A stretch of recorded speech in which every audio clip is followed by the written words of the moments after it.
You're listening to the Youth Critic Podcast on KHZ Network. Find us on Facebook at DecibelUNG Radio and find us on Twitter at DecibelUNG. If you like this episode, please leave a like and comment on our iTunes page at KHZ Network. And now for the podcast.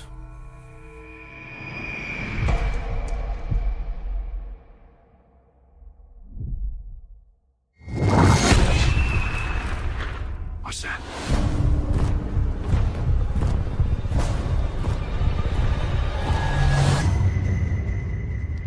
There's a monster outside.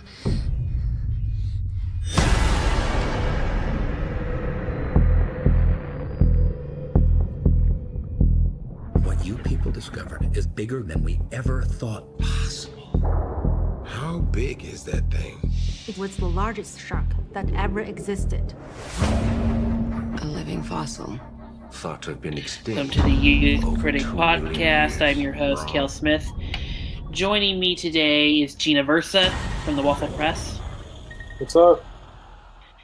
And today we're going to be talking about the Meg.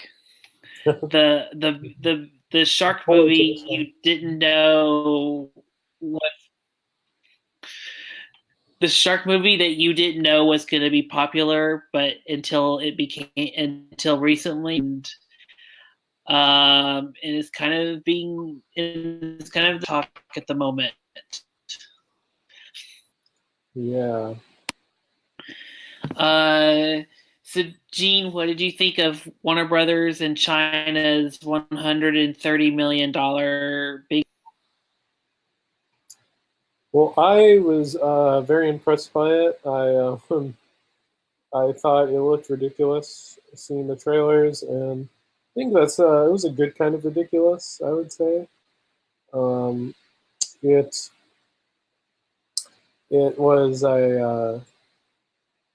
was a surprise and kind of a summer full of a lot of stinkers, I would say. This summer has not been very good to some movie lovers. There wasn't really too many films I was like wowed by. For every like Incredibles, it felt like there was a like just a lot of I wouldn't say terrible movies, but very like lackluster. So, like a Sicario or Jurassic World. That movie, but yeah, this was a pleasant surprise. I had a good time. Well, Yeah, what's up? Well, I was going to just say, the thing with the summer is, you're right. The movies were not technically bad. Like, there was, I think, this year alone, I've only given 2 movies the F grade, and that was earlier in the year. So I think there hasn't been a really bad movie this summer. Or ones that I haven't seen. I'm sure some people will easily point out Slender Man or something else is a bad movie. But the thing is about the summer was just a lot of mediocre, forgettable movies. I mean, while you can argue that the summer started strong with the Avengers Infinity, which is kind of a hard movie to forget. Oh, of course. But but that doesn't excuse 3 forgettable content. Some of it's still enjoyable. I mean, I still like Ocean's 8. I still there's still lots of really good movies that came out over this. Man, yeah, it's just gonna been just fine. This is what you get. You're not getting anything. Yeah, it's just it doesn't leave you with a strong or good feeling. It's just is.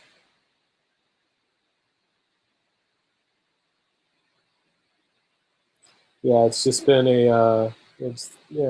very, I would say it's just a fine summer. And that's kind of lame, to me at least. Yeah.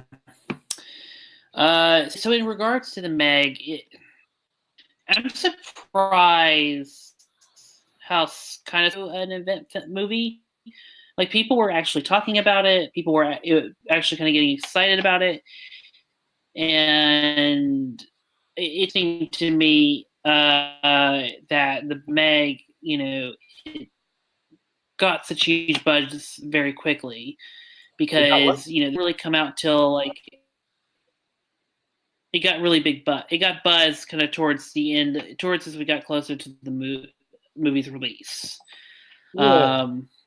And which is surprising because, the trailer came out so late in the game, and it was coming right off the heels of Mission Impossible Fallout, which was another event movie. So, and it's in mid-August. So,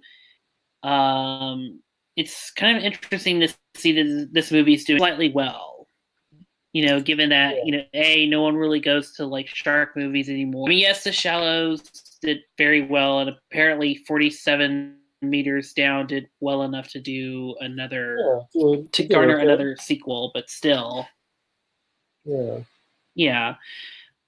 still, it's not. You wouldn't think, okay, now let's make a $150 or $130 million CG shark movie. Yeah, right. Yeah. I mean, I guess you could look at the Sharknado success, but still, that's more. But still, it's and Netflix and streaming sale. So yeah, no, of course. There was a funny joke around some asylum people on Facebook where it was like, "This is a asylum movie if we had money."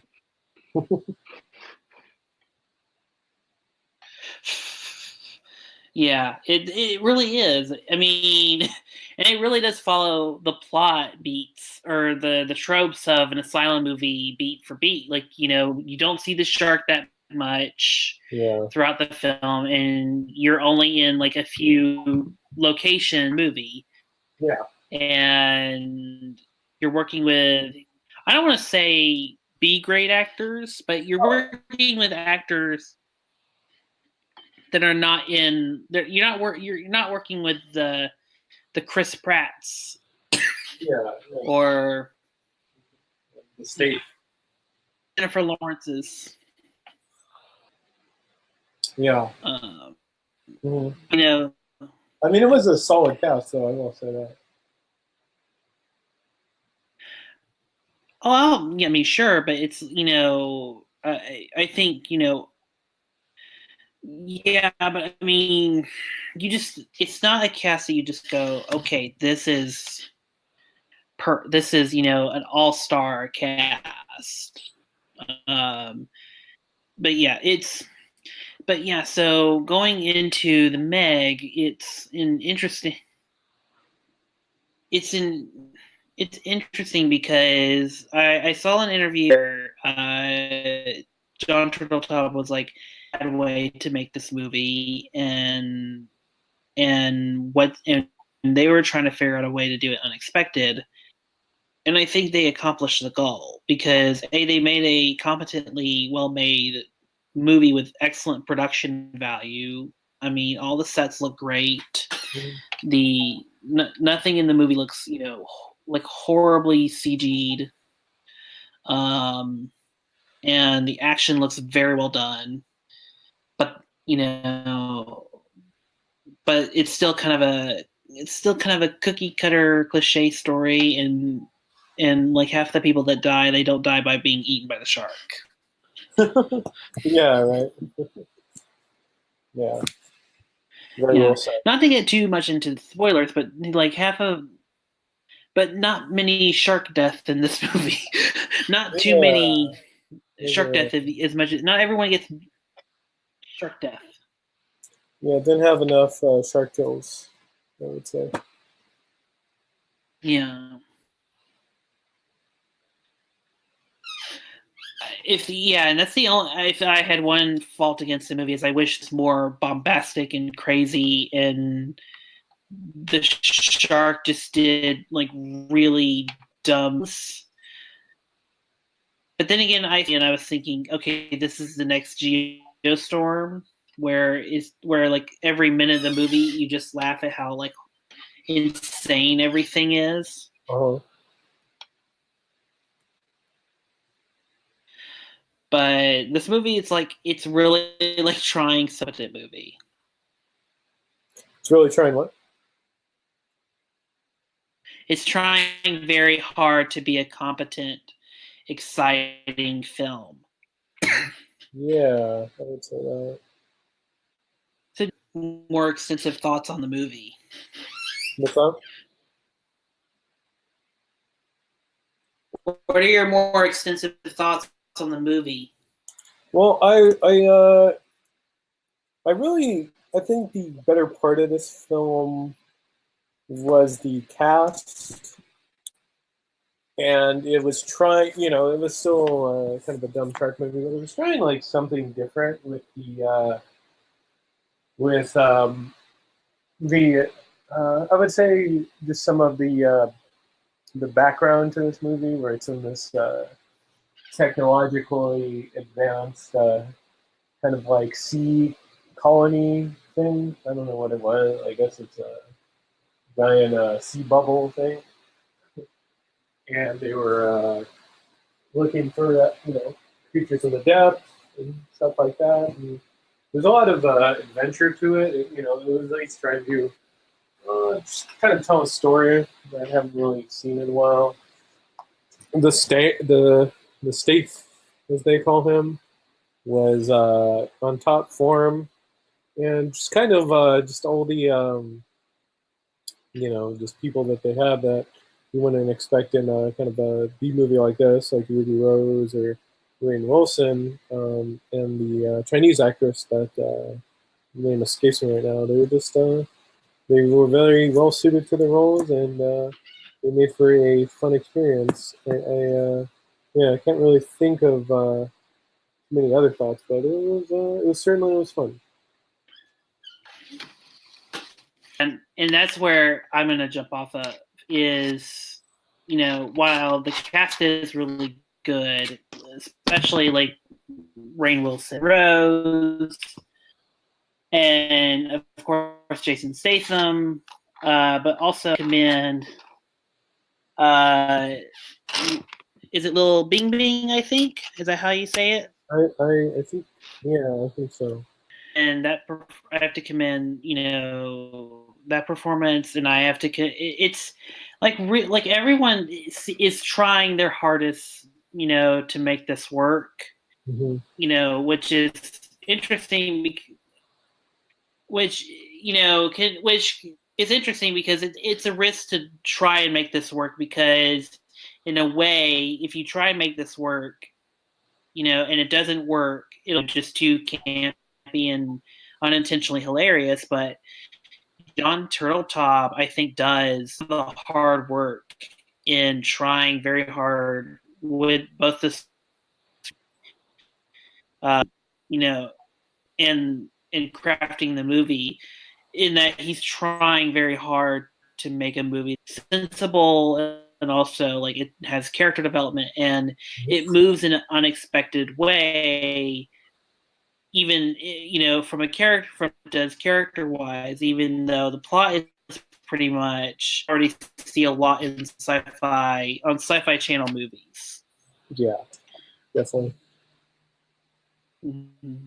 For me, the saving grace of this movie is John Turteltaub, and yeah, sure, Jason Statham is giving a admittedly goofy performance, but still, it's for me, it's Turteltaub that brings it all together, because this could have easily been a cookie cutter studio flick where everyone and everyone's there for the paycheck, but in the end, you kind of the chemistry of this crew is all it feels really compelling, and and the movie stays light and entertaining and moves at a good enough pace to where you don't notice too many of the flaws. Yeah. So I think in terms of the high wire act, yeah, I think Turtle Top does a good high act of balancing everything. Yeah, I think he does for such a outrageous concept, right?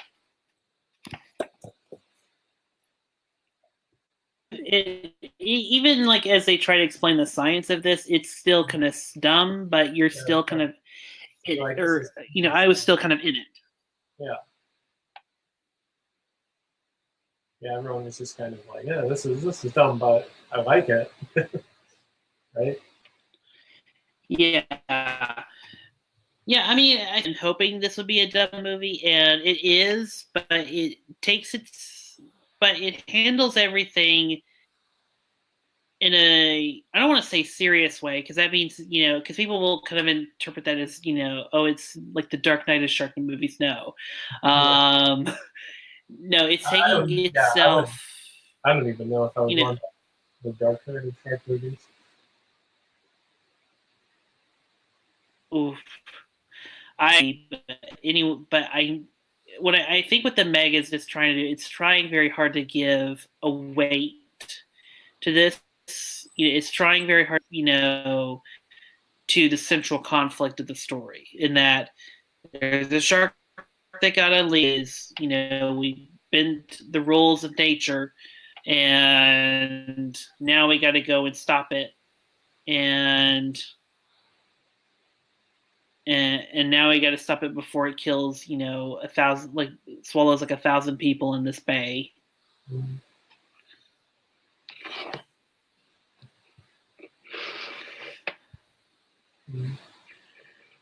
So, Gene, Gene, as we enter into spoiler territory, what are your favorite moments from the movie? Just key moments in the movie.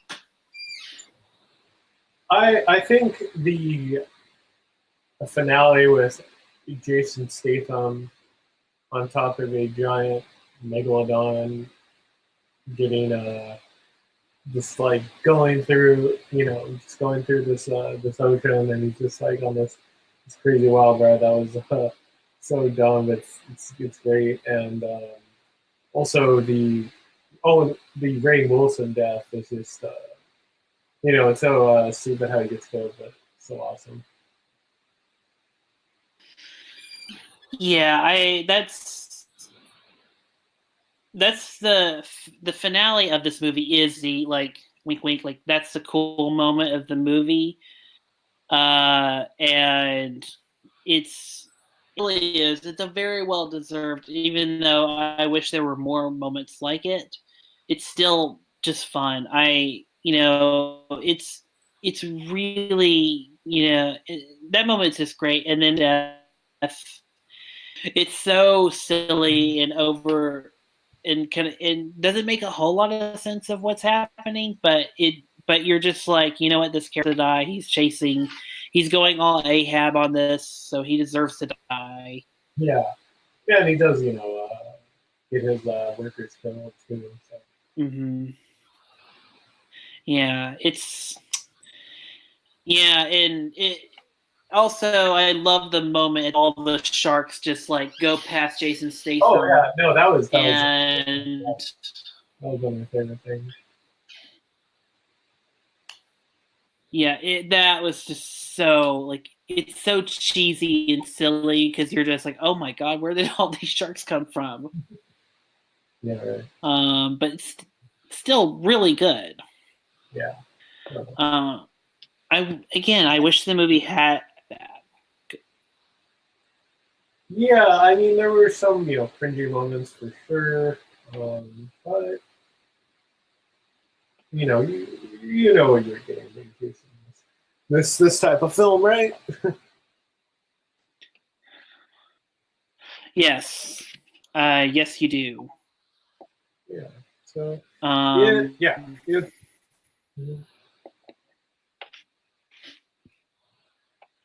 Yeah. So with that, what else is there more to talk about with the Meg? Would you see a sequel to it?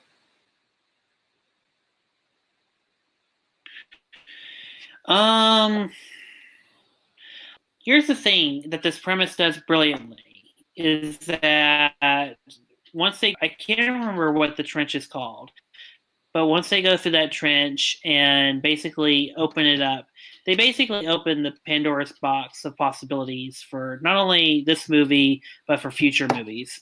So by breaking open that Pandora's box, it's very possible that another megalodon could resurface, or if they wanted to do kind of another like monster movie, they could giant squid movie. I wouldn't even be opposed if they did a giant starfish movie, just like a starfish that's attacking people. Yeah, that might be a little much for me. But yeah, I don't know about Jen. It's evil Patrick from SpongeBob. Yeah.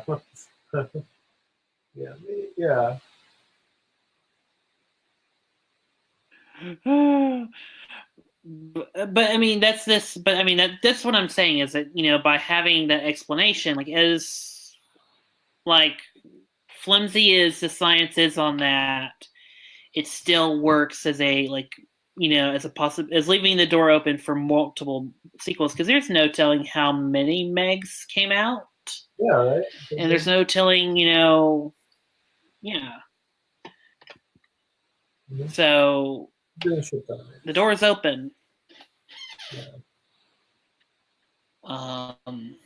And yet another sequel, especially if we can get one more sequel where Jason Statham punches a shark dead. Exactly. Yeah, it's a high concept, Yes.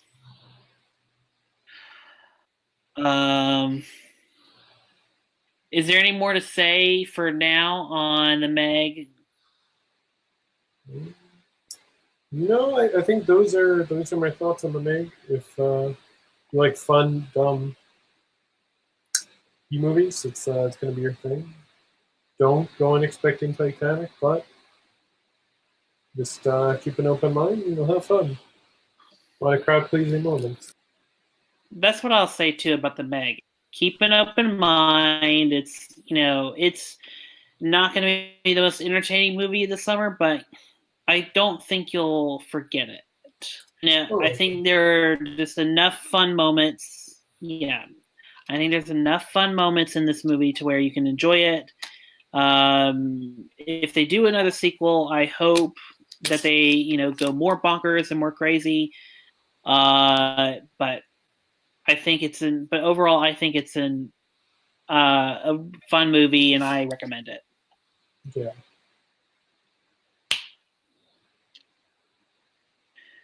Very well said.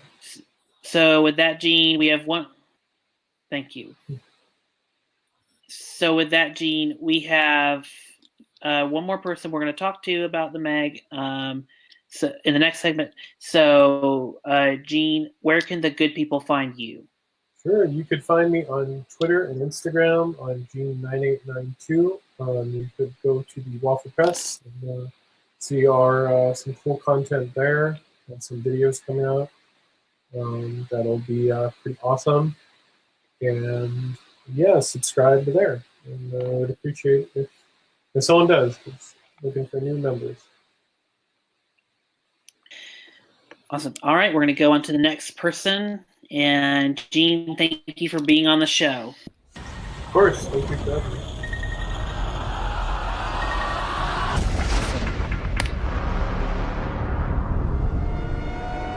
My God. It's a megalodon. He's kidding, right? Welcome back to the Youth Critic Podcast. I'm here with Diego Crespo from the Waffle Press. Hello. And we're continuing the conversation about the Meg, the big budget megalodon shark movie that came out last weekend. So Diego, what were your thoughts on the Meg? I was really looking forward to the Meg because I love a good shark movie, and there's never been a big budget major studio one involving the megalodon, which is the coolest prehistoric creature to ever be on planet Earth, as far as I know, and it involves Jason Statham fighting it. So I was really looking forward to it, and I saw it, and I got exactly what I wanted out of it, and nothing more, nothing less, which is okay, but sometimes it's nice to be a little surprised. That's really like my major negative, just that it was exactly what I expected, and nothing else. You say that, Diego, but I found this weirdly unexpected because I thought we were getting a totally ridiculous big budget asylum picture. And I was more curious what John Turteltaub was going to do with the material. But he actually put a lot of weight in, not to say that no one ever works hard in Hollywood, but the Meg, it actually felt like people were trying with the material they had. Like everyone tried to make this, kind of a serious studio picture, if that makes any sense. Kind of. I don't know. There are times where I could tell they're going for like a Jurassic Park, like Jaws, Spielberg type of vibe. But I think this movie needed to stand in two separate directions. If it really wanted to like knock it out of the park, it needed to take the more Jurassic Park Jaws approach, just a little more serious, nothing too heavy-handed, just add a little more weight between the characters and add any themes at all, because there's like a moment where they start talking about like, oh, this is what happens when you mess with nature, and that just comes out of nowhere. It's like, all right, I guess that's what you're gonna go with for the theme. Or it needed to get more ridiculous and crazy and have Jason Statham punch the shark in the face, which you get close to, but it doesn't happen. It never goes that extra mile of insanity for me. Yeah, and I think that's the only flaw with the film, is that it only, gets ridiculous to a certain point. Like it builds to its ridiculousness at the end of the movie, but up to that point, like there's not that much going on that's like totally outlandish or ridiculous. I mean, it has its moments throughout the film, but you're right, it doesn't get like totally bombastic, outlandishly ridiculous until like the third act, when, and I don't think this is a spoiler per se, but when the shark just comes through and comes through the bay and starts trying to eat people. Like that's the only moment where it kind of gets sort of crazy. Yeah, and even then, I still don't think it gets crazy enough. Mostly because I think of something like Deep Blue Sea, which is the Citizen Kane of dumb shark movies. Just an absolute masterpiece of a B movie experience. Which is a way meaner movie than the Meg. The Meg's a sweet little movie. It doesn't have a mean bone in its body, really, which I'm fine with too. I like that. It's a totally different shark movie experience. But I think something like Deep Blue Sea also took the time to like allocate how it wanted to like torture these characters. Like it's a pretty vile movie. Someone screams they're scared and they don't want to die, and then they get like eviscerated in front of the camera. And then the Meg doesn't do that, but when Deep Blue Sea does it, it feels paced out a little better. The insanity with the smart sharks is it's all like centralized around this one facility. So when the facility starts falling apart, it feels like the tension's consistently rising. And in the Meg, it's just it's kind of just like a bunch of these set pieces. The first half, I think, is really solidly constructed. The second half, I think, is more entertaining, but it's just kind of all over the place by that point. Mm-hmm. And like they spend a lot of time in this facility, And I figured, oh yeah, it's going to be the Deep Blue Sea thing, where at some point in the movie that's going to get like just wrecked and they're going to have to escape or whatever. And the facility just kind of is never attacked or anything. Like we see the Meg like eat a couple whales, and then you see it in the trailer where it like kind of chomps on the glass where the little girl was at, which is like that's the one moment of the movie where the Meg actually is scary. But other than that, it just kind of winds up going to places and eating some things that the people have no relation to. So it was a little odd, the second half of this movie.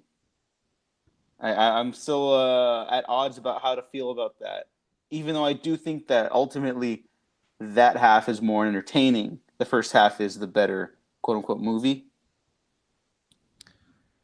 Yeah, because everything is contained, and also, the first half works a lot more because you have 40 minutes of like the mystery and the build-up, and what the scientists are there for, and it's not unlike Deep Blue Sea, which is we're gonna try and make sharks smarter so we can cure Alzheimer's. This is we're just going on a $1.3 billion venture to explore more life in the sea. That's what. So it's it's a harmless endeavor, whereas Deep Blue Sea, it's mad scientists messing with nature. And so yeah, you have that 40 minutes, and then the shark comes, and then when someone dies in the first half of the movie, there is actual weight to it because the characters were developed and there was actual weight to what was happening. So it is a very well-rounded first half because a lot is happening and you kind of do care about these characters, versus when you watch a Sharknado movie and you're just waiting for the Home Alone dad to get eaten by a shark. Like I don't know if I care about anyone in this movie. I like the actors, but I don't know if the characters really add like a lot to it. I just recorded my episode with Matt for our shark retrospective because we did a whole thing for Shark Week last year, and we didn't do anything this year because we're busy with another retrospective. But I do point out that I think besides Jason Statham, I really love Rainn Wilson. I always have, and I think he's great here. I hope he gets more big budget movie work because he's a great little, not just funny, but he's a good character actor. And the little girl is like amazing in this. She's like adorable and hilarious. She matches wits with Jason Statham. That's like awesome. I don't know. Like usually child actors, they're kids. They don't have the legs to do that, and that's fine. They're kids. But here I was very surprised at how entertaining that little actress was. I hope she has a bright future ahead of her. But that's what I come walking away with the cast. Oh, and Li Bingbing, she's a major Chinese movie star. She plays Su Yin in this, and she's pretty good too. Yeah, those are the actors that are really good in this. But it's also funny to watch Jason Statham just save everybody, except that one time Cliff Curtis gets a boat. So it's. But do you feel at any of it at any point it's kind of a big I'm blanking on the word. It's a big macho Jason Statham movie where Jason Statham is like the best at everything. Do you ever feel it at all? It totally is, but I think the movie is aware of that. Like for the many issues that I have with it, I think that's the one thing it really gets right is that like Jason Statham is just action hero man, and how he's set up is like awful, but it doesn't matter because once he's in action, he's Jason Statham, mega hero man, and that's okay because the movie is self-aware enough to like accept that. And then you have even like Rainn Wilson's character like cheering once Jason Statham jumps into the water to save someone. He's like, hell yeah. And the audience I saw it with just ate that up. And then that kind of got me into it too. Yeah, it's not a complaint. Not a complaint that this is a Jason Statham bravado picture, but it just was funny. Every situation, or all like 90% of the situations, Jason Statham was the one saving everybody. It was just completely hilarious how even I was like, turning my head to my friends like, Jason Statham is like saving everybody. Like, what are these other characters doing? So yeah, I think it is for me. It is a very much of a Jason Statham versus the Shark, which is exactly what was advertised. So again, I don't have that many complaints about the film per se, but I think the only complaint is I wished it was ridiculous. Diego, let me ask you this: have you seen Piranha 3D? 3D. The not the Joe Dante one, right? The new one. The new one. Yeah, that one I have seen. Do you think that would have equaled out the ridiculousness if they had done something like that beach scene or that lake scene that's in the middle of the movie where all the piranhas just start eating people and then chaos just happens? Do you think that would have helped the Meg to have a scene similar to that at all? I don't know. I think what this really needed to do was not just go for like the big monster disaster stuff, which it did also need because you don't really get that in the end. And you know what? Honestly, maybe that would have been too mean for a movie like this because like a Meg could just swallow like 30 people whole and it'd be like nothing. So I don't know. You probably have a even higher body count. But I think really what it just needed to do was centralize the shark attacks around that science facility and then like head out into land more because they don't like I think that's a big thing for me. Like they didn't utilize all of these materials they had for their shark attack movie. Like that's odd to me that you set up all this stuff and then in the third act the shark just goes to a beach that they have to protect that we have no attachment to prior to that. I think that's really what also stops it. Apart from like the lack of goofiness or the lack of like concrete ideas and sensibilities, it needed a more rigid structure in the second half. So how would you try and solve the second half? Like, how would you structure it better? The science facility has to get destroyed. Oh, okay. Yeah, the shark has to like go to town on that, and then like they could still do the boat thing, like when they go out and then like they lose some of their crew, right? And like, oh man, that sucks. And then like immediately when they get back, the shark attacks. Oh, okay, yeah. And then after that, then it can still go to land. And they're like, oh shit, like because then they've lost like everything by that point. So it's kind of like it raises the stakes a little bit. I don't know if that'd solve everything. I'm just a dude behind a computer screen, but I think that'd be a neat way to raise the stakes. Well, I only asked because you and I are both writers. So we're both writers, and I was just asking, like, how would you fix it? Like, how would you like doctor it?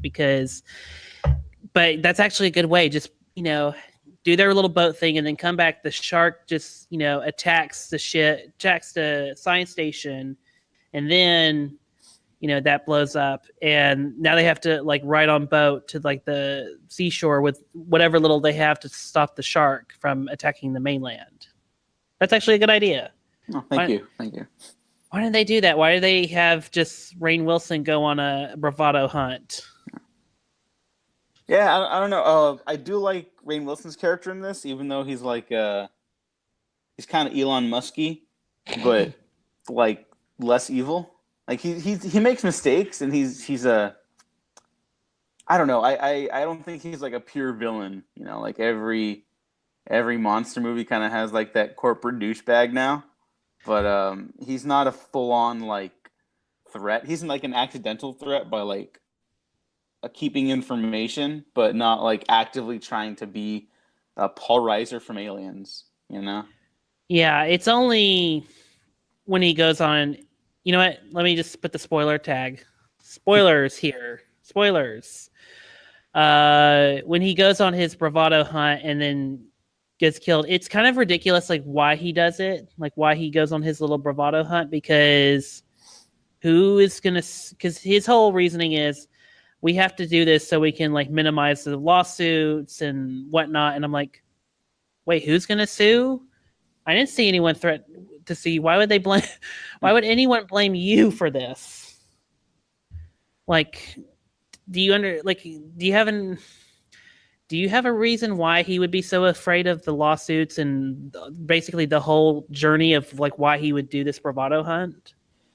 Oh yeah, that tracks for me. I mean, he's a rich dude who wants to keep all his wealth, even though he ended up caring about those people, whether he did or not. I mean, I guess there's an argument for whether or not he was like actually being sympathetic towards the end. I bought that he was, but yeah, I don't think he was gonna like just wait around and let someone else kill the shark, because ultimately they are responsible for the shark getting out accidentally. Like if they filed out a full report, I'm sure no one would get fired or anything or be in prison to be like, look, you made a scientific discovery and then it went horribly wrong.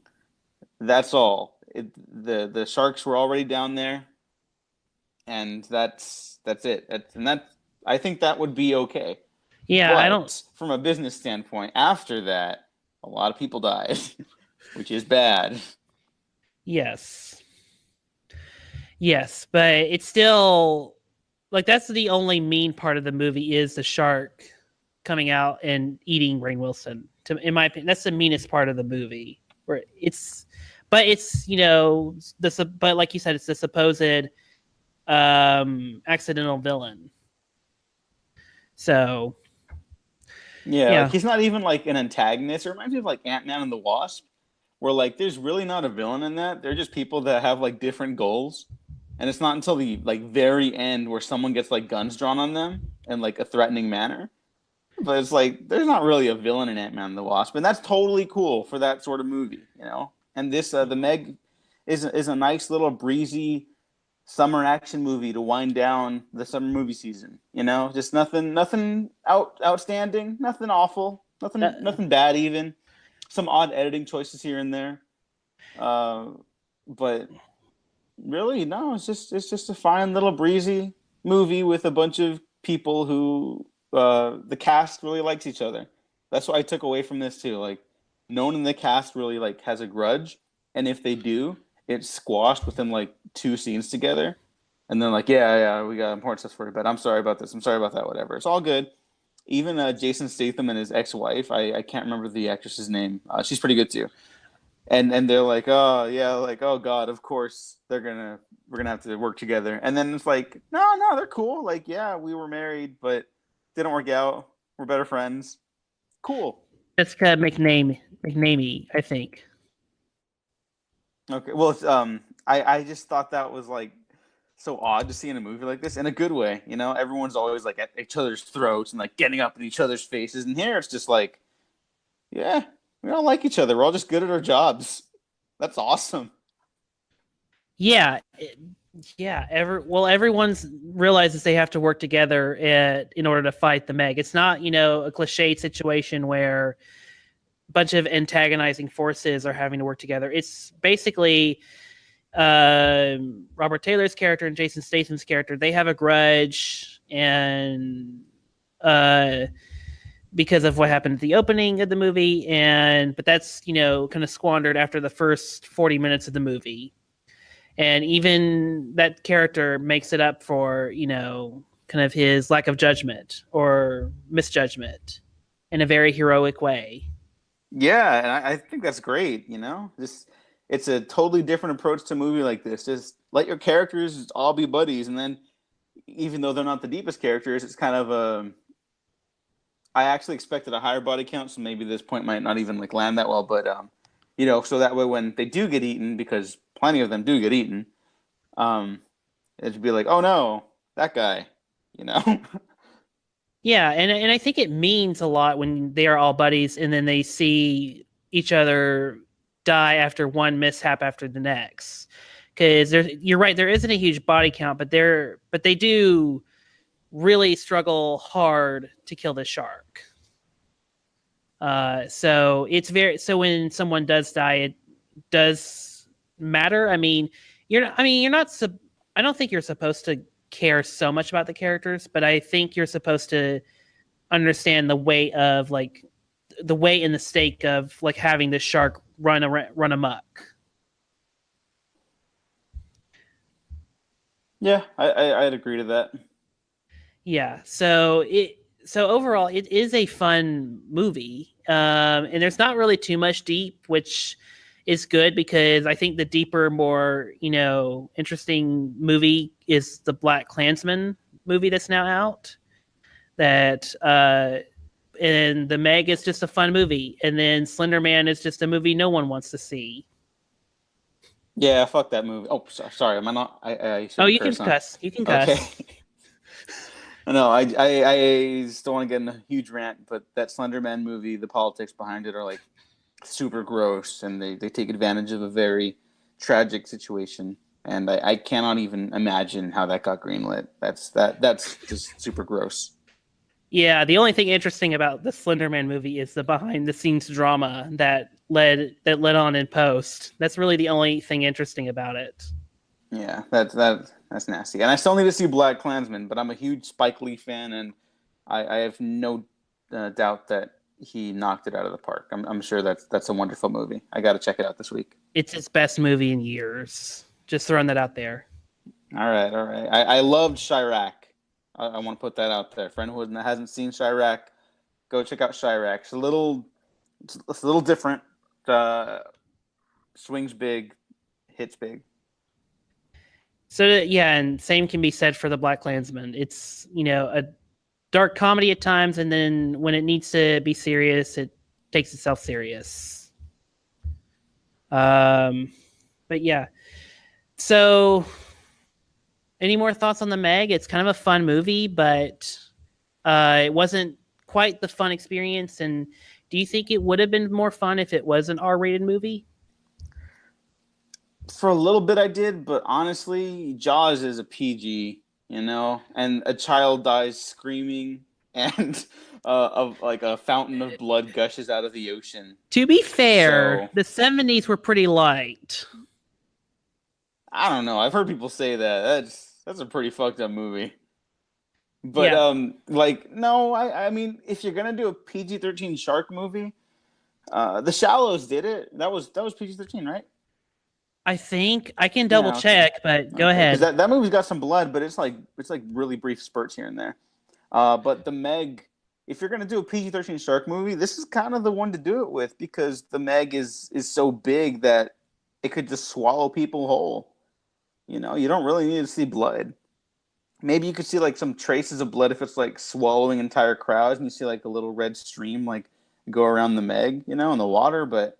I think PG-13 is fine for this. I just think it needed to get more creative with like how they showed the shark once in a while, or how they framed the action, because I think that's also kind of what holds it back too. It doesn't have the most keen cinematic eye. It's got a good one, just not a visceral one, which I think it needed at times. Yeah. By the way, The Shallows and for those checking at home, 47 Meters Down are both PG-13 movies. Which I was shocked to kind of see because I remember The Shallows being a lot more violent. Yeah, no, The Shallows has got like gallons of blood in it, but it's just like dark. And if the MPAA can't tell it's blood right away, they're cool. Just God forbid, don't have children saying bad words or nudity, because then you're in trouble. Yeah, we can't have a 14-year-old girl who's exploring herself in a movie without it being R. You're talking about 8th grade, I assume, right? Yes. Okay, I still need to see that too. Fuck the MPAA. Oh my god. I don't even remember what cuss words are in 8th grade, and I just saw the movie again like last week. Like I'm sure they say like fuck a couple times, and then they're like, like gasp. People can't handle this, and then like every Marvel movie involves like hundreds of people dying. And it's like, oh, that's cool. It's all good. For kids. Like, fuck that. Welcome Welcome to the MPAA, where we love our, over the top stylized violence, but whenever someone sees a boob or says fuck, we gotta make that R. That's like the most American thing ever. Just, oh my god, that's awful. We love our violence. Yeah. We love our heads on our sticks. Yeah. You know what? Most people love nudity too, but it's like taboo. So you can't have that. And I'm not saying nudity should be the one that's more like PG-13 centric, but language and stuff. Like I've heard the way you people talk, you filth. Yeah, I know. Yeah, that's the most shocking thing is people are still appalled by language. Like I guess old people, but still, it's incredibly weird how we get sensitive to those things. Even Skyscraper, I was like, this could have easily been an R-rated movie and nothing would change. Maybe just like some blood spurts, but there's nothing in this movie that's like, that warrants really a PG-13. Yeah. Yeah. Whatever. Go watch The Meg. It's a solid time. Here's the thing, if you're interested in it, you're probably gonna like it. If you weren't interested in it, don't run out to check it out, like, because I can't say that for sure, like you'll love it. Right. Maybe a Redbox rental for a movie night could be kind of fun. Yeah, get some pizzas, get some friends, boom. Yeah, that's what I would say is don't see this like midweek matinee where no one's in the theater. If you are going to see it, don't see it with a crowd. Maybe if you go to a dine-in theater and get a beer or two. Or wait till you're at home and rent it on Redbox and just invite some friends over for pizza and beer or drinks and just have a good time, because it's really what the Meg wants to do. It just wants to give you a good time. It doesn't want to be mean. Doesn't want to like shock you with violence like Deep Blue Sea does. It doesn't want to also like make you laugh at its effects like Sharknado does. It's just a fun movie. Just a fun movie the whole entire way. And it doesn't have all right, go ahead. And like you said, Diego, it doesn't have a mean bone about it. Yeah, it really doesn't. I would say it's still not part of my holy trinity of shark movies. That is still Jaws, Deep Blue Sea, and The Shallows. Well, those are 3 hard movies to beat. Yeah. I mean, how do you beat think Jaws? Someone could do it one day. I think no one can beat Jaws, but I think someone could beat Deep Blue Sea someday. I don't know about The Shallows. I really think The Shallows is a massively underappreciated, perfect piece of like blockbuster movie making. Deep Blue Sea, you could do it. You could get a movie that's just as mean and vicious without diluting the scares and the nastiness. Or maybe it doesn't even need to be mean, but I think there's another great shark movie out there waiting to happen. There is. I thought it would be this movie, and it comes close, but not close enough. Yeah. You know what? I'd still buy it because I want to have this in my collection just to watch like casually, or like it's the perfect like Netflix watch. Just kind of put on the background, tune in, tune out. Oh yeah, that was fun. Yeah, I've been wanting to see it again, just like. Because it is a fun sea adventure. It is, it's fun to watch. Like and that's basically the goal of the movie. It just wanted to be fun, and I don't have any complaints. There's, I think it's even Tom Stern who does all the Clint Eastwood movies and the first Hunger Games. I think this is one of his better like cinema movies he's shot as a cinematographer. So. Because it looks very lush a lot of times. Yeah, it feels like a summer movie, and I love that. It didn't have any sort of like that digital nonsense that you get when you don't like color time correct properly, but it looked like you're out there in the ocean with them. That was nice. That was cool. Yeah. So, any final thoughts on the Meg? No, I think I pretty much said my piece. You're interested? Go watch it. If you're not, wait until you're interested, or just probably avoid it because you kind of know what you're getting from the trailer. And if that doesn't look like your thing, you're not going to like it. And that's fine. Go watch Jaws again. Jaws is still the best fucking movie. It is. It's the best Spielberg movie ever. But yeah, so on that note, Diego, where can the good people find you? You can find me on twitter.com at DEWO Waffles, at the Waffle Press on YouTube and SoundCloud, also on iTunes now. And check out our monthly roundtable episodes where we go over the movies we watched every month. And check out the retrospective series I do with my friend Matt Garingo, where we go over a series of movies. And right now we're making our way through Predator, leading up to Shane Black's Predator. So yes, keep an eye out for that. I don't know what episode we'll be on when this goes up, but probably Predator 2 will be out by then. So, yay. Maybe. I might can get this out today or tomorrow. Oh, okay. Then just Predator. Yeah. Yeah. Okay. Yeah, I will probably try and get this by tomorrow afternoon. Yeah. Okay, great. But good luck on the Predator retrospectives. I will do one for the Youth Critic as well. I mean, I'll do one for the Youth Critic. But yeah, good luck. I can't wait to hear it. I love the first one. No, thank you very much. And please go check out the Waffle Press. They make really good content. Diego and Gene and Nick work really hard over there. Yes, I do. No, I'm just kidding. Yeah, we all do. Hey. No. I see those tweets of Gene editing. Yeah, I'd be lost without him. All right. Well, thanks, everyone. We'll be back next week. I don't know what we're going to talk about yet. Crazy Rich Asians is like the new popular movie, but I don't know anyone that's seeing it yet. So we'll see. We'll think of something for next week. All right. Thanks, Diego. And thanks for having me again. Bye-bye.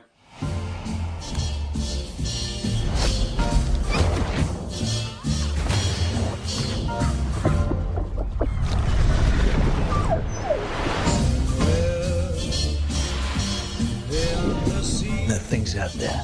We need to find it and kill it. Why don't you just put a tracker on it? Did you guys ever watch Shark Week?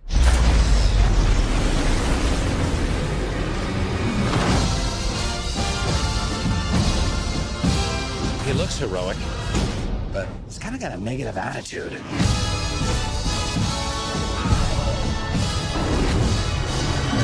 Chew on this, you ugly...